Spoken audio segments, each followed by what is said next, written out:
नमस्कार, अश्विनी अन्नपूर्णा किचनमध्ये तुम्हा सर्वांचं खूप खूप मनापासून स्वागत.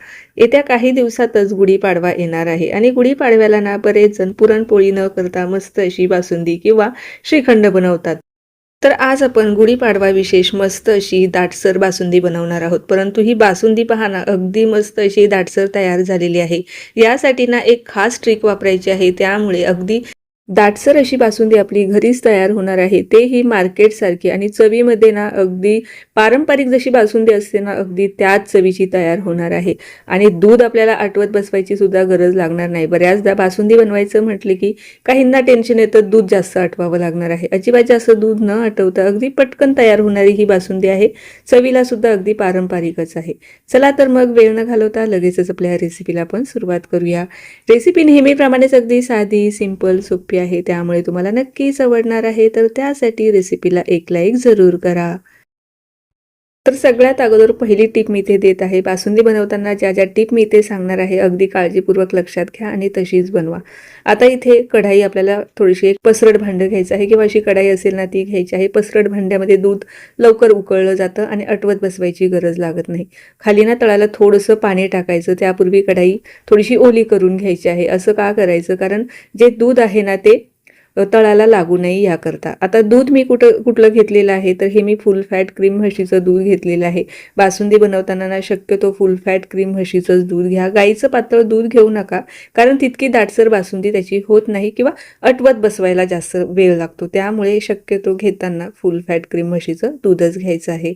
आता इथे मी 2 लिटर दुधाची ही बासुंदी बनवत आहे. तुम्हाला किती लिटर दुधाची बासुंदी बनवायची आहे तेवढं दूध इथे तुम्ही घेऊ शकता. फक्त आपल्याला इथे ट्रिक वापरायची आहे. बाकी तुम्ही कितीही लिटरची बासुंदी बनवा, परफेक्टच होणार आहे. आता सुरुवातीला गॅस अगदी मोठा ठेवला ना तरीही चालेल. जोपर्यंत अशी उकळी येत नाही ना, तोपर्यंत आपल्याला छान असं दूध हे उकळवून घ्यायचं आहे.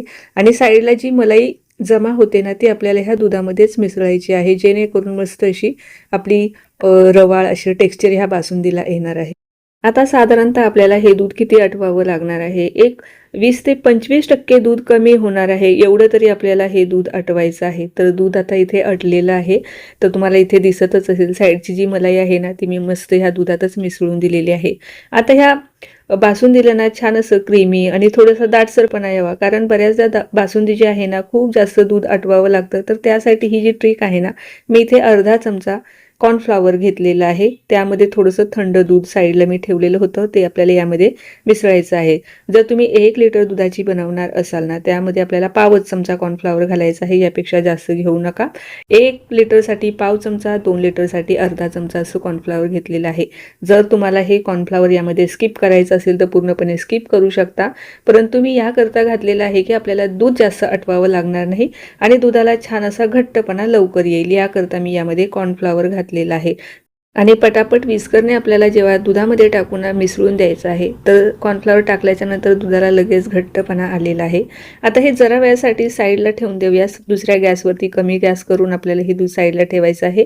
तोपर्यंत बासुंदीमध्ये टाकण्यासाठी ना, इथे माझ्याकडे काही ड्रायफ्रूट मी कट करून घेतलेले आहे. काजू, बदाम, पिस्ता आणि चारोळी. 1 चमचा तुपावरती छान असे कुरकुरीत करून घ्यायचे आहे. जास्त असे काळपट रंगावरती आपल्याला हे भाजायचे नाही. फक्त हलकासा पॅन गरम करायचा आणि कुरकुरीत होईपर्यंत परतवायचे आहे. आता हा जो पॅन मी इथे वापरलेला आहे ना, हा इंदस व्हॅलीचा पॅन घेतलेला आहे. तुम्हालाही हवा असेल तर वरती माझा कूपन कोड दिलेला आहे, अश्विनी भोसले. तो वापरून जर तुम्ही हा घेतला ना, तर तुम्हाला 12% डिस्काउंट मिळणार आहे. तसेच लिंकसुद्धा मी डिस्क्रिप्शनमध्ये देणार आहे. अतिशय भारी आहे. 3 लेयरचं याला स्टीलचं कोटिंग आहे. त्यामुळे भाजी करपण्याची वगैरे किंवा इतर कुठलेही जिन्नस जळण्याची शक्यता फार कमी असते. आता बासुंदीमध्ये साखर आपण डायरेक्ट न वापरता अशी कॅरेमलाइज करून टाकणार आहोत. तर साधारणतः पाऊण कप एवढी साखर घेतलेली आहे. गोडाचं प्रमाण तुम्ही तुमच्या आवडीप्रमाणे कमी किंवा जास्त ठेवू शकता. आता साखर डायरेक्ट न वापरता अशी कॅरेमलाइज जर करून तुम्ही वापरले ना, तर आपल्या बासुंदीला लगेच असा दाटसरपणा सुद्धा येतो आणि चव सुद्धा अतिशय भारी लागते.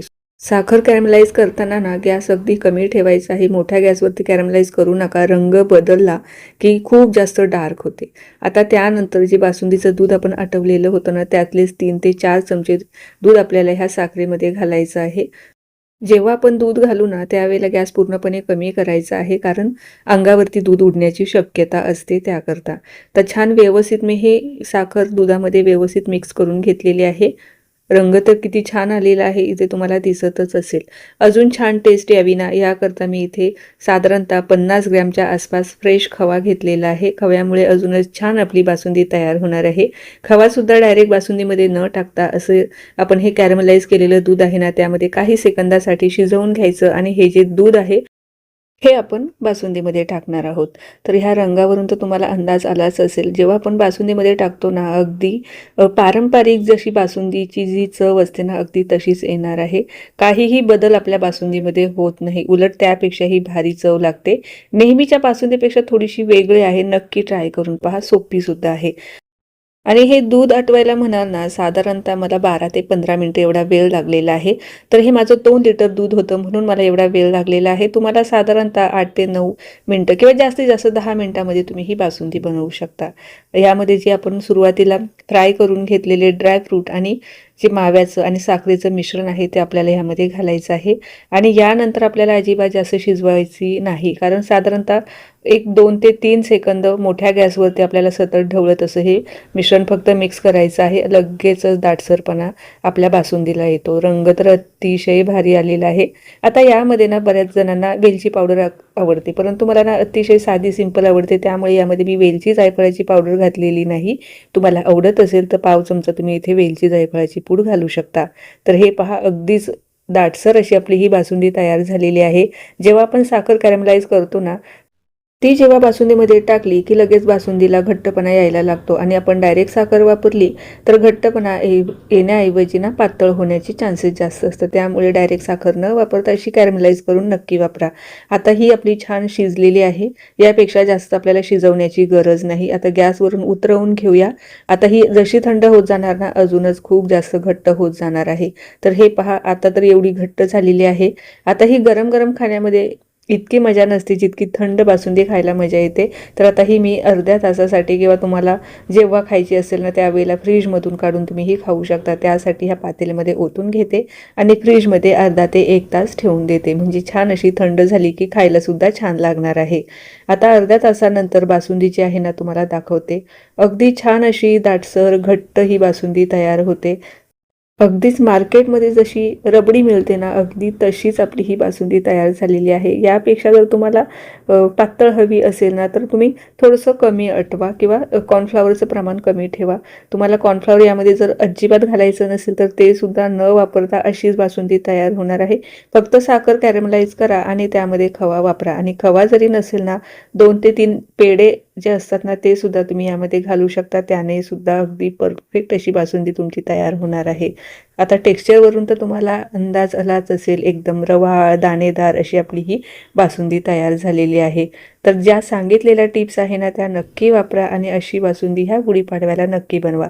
कशी झाली ते कळवायला सुद्धा अजिबात विसरू नका. आता ही रेसिपी पाहत तुम्ही जर इथपर्यंत आलाच असाल, चॅनलवर जर तुम्ही माझ्या नवीन असाल, चॅनल अजून सबस्क्राईब केले नसेल तर नक्की सबस्क्राईब करा. त्या बाजूचे जे बेल आयकॉन आहे ते सुद्धा प्रेस करा, म्हणजे जेव्हाही माझे नवीन व्हिडिओज येतील ते तुम्हाला सगळ्यात अगोदर पाहायला मिळतील. आता ही रेसिपी तर तुम्हाला आवडलीच आहे याची मला पूर्णपणे खात्री आहे. लाईकही तुम्ही केलंच असेल, परंतु त्यासोबत ना एक छोटीशी कमेंट द्या, जेणेकरून मला अजूनच नवनवीन आणि अशा सोप्या रेसिपी तुमच्याबरोबर शेअर करायला प्रोत्साहन मिळणार आहे. चला तर मग पुन्हा भेटूया अशाच काही नवीन आणि सोप्या रेसिपीसोबत. तोपर्यंत धन्यवाद.